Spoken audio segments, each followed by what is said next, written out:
मुफ्ती साहब चंद साल अग मां हिकिड़े शख्स खां 1 तोलो सोन उधारो वरितो।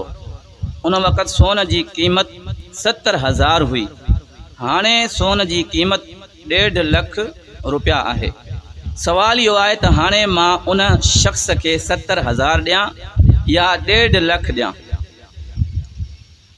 सभ खां पहिरियां इहा शइ सम्झो त जॾहिं तव्हां कंहिंखां का शइ कर्ज़ वठंदा हो, सोन वठो था या अनाज वठो था, त उन खां इहा शइ वाज़े कयो जेको तव्हांखे कर्ज़ ॾिए थो पियो। जेकॾहिं उन खां तव्हां 70,000 उधारो वरितो आहे, उन शख़्स तव्हांखे तोलो सोन जो ॾिनो ऐं तव्हांखे चई त हे वठि, खपाए करे तूं पंहिंजे इस्तेमाल में आण। जॾहिं मूंखे वापसि ॾींदे त साॻियो तोलो सोन जो ई ॾींदे, त पोइ तव्हांखे तोलो सोन जो ॾियणो आहे। भले उनजी लख हुजे 2 लख जेतिरी बि क़ीमत आहे, ख़रीद करे तव्हांखे ॾियणो आहे। जेकॾहिं उन शख़्स पाण तोलो सोन जो खपाए करे वेचे करे तव्हांखे 70,000 हथ में ॾिना अथसि, त हे वटि 70,000 मूंखे पंहिंजा मोटाए ॾिजांइ, पोइ तव्हां उनखे तोलो सोन जो न ॾियो बल्कि 70,000 वापसि कयो।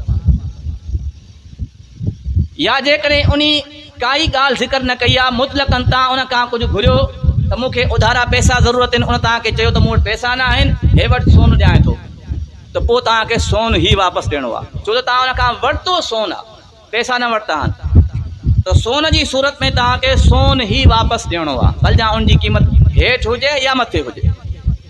अनाज में बि ईअं आहे। जेकॾहिं को शख़्स तव्हां खां उधारा पैसा घुरण थो अचे, मूंखे 10,000 जी ज़रूरत आहे, तव्हां उनखे चयो था त मूं वटि पैसा न आहिनि, हेतिरी 2 मण साड़ियूं खयूं वञ। त हाणे छा कजे? जेकॾहिं उहो शख़्स तव्हांखे चए थो हेतिरी 2 मण साड़ियूं खयूं वञ, वापसि मूंखे 2 मण साड़ियूं ई ॾिजांइ, त पोइ तव्हांखे साड़ियूं वठी ॾियणियूं आहिनि, भले जा सस्तियूं थियनि या महांगियूं थियनि। पर जेकॾहिं उहे चए थो त मां वटि 10,000 न आहिनि, हेतिरी 2 मण साड़ियूं खपाए करे 10,000 खयूं वञ, या मां खपाए ॾियां या पाण वञी खपाए, पर मूंखे 10,000 ॾियणा थी, छो त मूंखे अॼु ज़रूरत आहे, मूंखे पाण खे खपाइणियूं हुयूं, जेकी अॼु इन जी क़ीमत आहे, इहा क़ीमत मां तोखां वापसि वठंदुसि, त पोइ तव्हांखे वापसि 10,000 ॾियणा आहिनि, साड़ियूं न आहिनि ॾियणियूं। छो त साड़ियुनि जो रेट बाद में घटि बि थी वेंदो आहे, वधंदो बि आहे, अन्न जो रेट बि ईअं ई आहे।